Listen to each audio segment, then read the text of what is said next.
All right, let's take 10 minutes and show you how I hang a door. Step one, I take my laser and I measure both sides of where the jamb legs are going to sit on the ground. And I measure up to that line. I write down my dimension. And on the high point, I cut off the difference from the low point. And I tip my door up sideways. It's all pre-hung, so I tip it up and take my circ saw, run it against my carpenter square, and I nibble off the excess.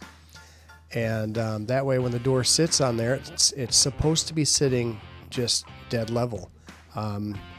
Even if the floor has got a 1/4 inch rise on the right, you'll be cutting that off. And of course, you're going to take some preliminary measurements, the width and the height, and making sure that the door is not a foot taller than your opening and 6 inches wider.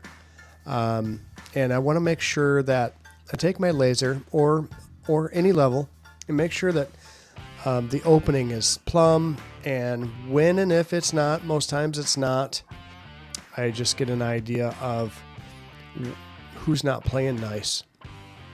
This opening was fairly decent.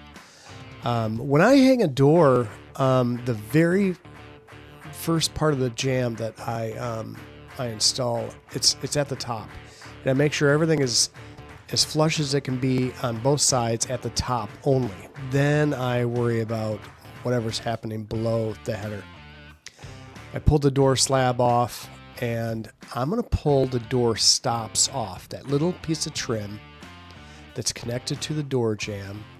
Pull it off. Menards, they sell a simple pre-hung door, but they have it like a pre-finished vinyl wrap, so you can't pull the door stop off. To me, it's just an absolute no-no. The door stop has to come off. I hated pulling the door stops off. It's like it's on there. Let's leave it alone. But that's where I'm going to hide all my screws, is behind the door stop. So I just take my little skinny flat pry bar. It's one of my favorite tools. And I take off the door stop and I label it because I label everything, but I hate getting stuff mixed up. So I I make sure that that I set a couple shims on the top, on the left and right, and it's tight, really tight. I jam those shims in there really, really good. And I make sure there's enough space to add some shims if necessary all the way down the jamb leg. I'm going to run screws. Well, I pre-drill. I take a 3/16 and pre-drill, and I drill right above each hinge, all three at the very top, and then 3 down the other jamb leg. Make sure I have 1 right above the strike latch.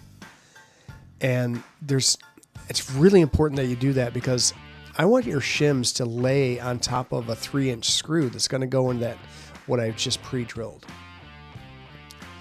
And I'm just double checking right where that door jamb is sitting. I'm going to take my other laser and measure down from the header to make sure that it's equal. I've got 35 inches on one side, 35 inches on the other, and I know that it's not crooked. If one side was an inch lower, then that'd be a problem. So I take that other laser and I line it up with where the hinge is mortised out on all 3 hinges.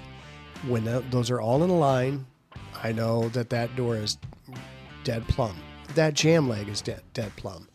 Then I come back and make sure that I start out with my laser, the green laser, at the very top of the header jamb, and I work my way down. I go through and I run all my screws first. I'm not trying to make a commitment yet. Those shims are now sitting on my screws. I don't make a commitment yet. I don't nail my shims. I do not run a screw through the shims, because that takes away my adjustability. That I can't emphasize that any more heavily. if you take away your adjustability, you get all done. And I tell you what, a door won't. I bet you I'll hang 10 doors. 8 of them will go pretty darn smooth. But you will have a couple that, for whatever reason, could be how the machining of the hinges are. Could be just you skipped a step. It could be the framing. You got a 2x4 that's maybe it's an optical illusion. You don't realize how out of square it is in the opening. Lots of little factors, and you won't know until you put the door back on and you close it and it doesn't close right, and you're going to want to adjust your shims. But if you ran a screw through them or a nail through them, then you can't. So, and it's nice that they sit on top of your screw. And the reason why, you look closely where that shim is, it's above the hinge. Because when they run the screws through the hinge, they run them, they're too long. So those screws on the back side of that jamb will prevent you from moving your shims around. So I go immediately to the top side of that hinge so I can adjust my door if I need to. So in this video, I'm using wood shims. And you know what? This was a nice house. They're not leaving all their windows open in the summer, spring. This is like an air-controlled house. They control the humidity, the temperature. Not a whole lot of changes in moisture content, barometric pressure, humidity, temperature.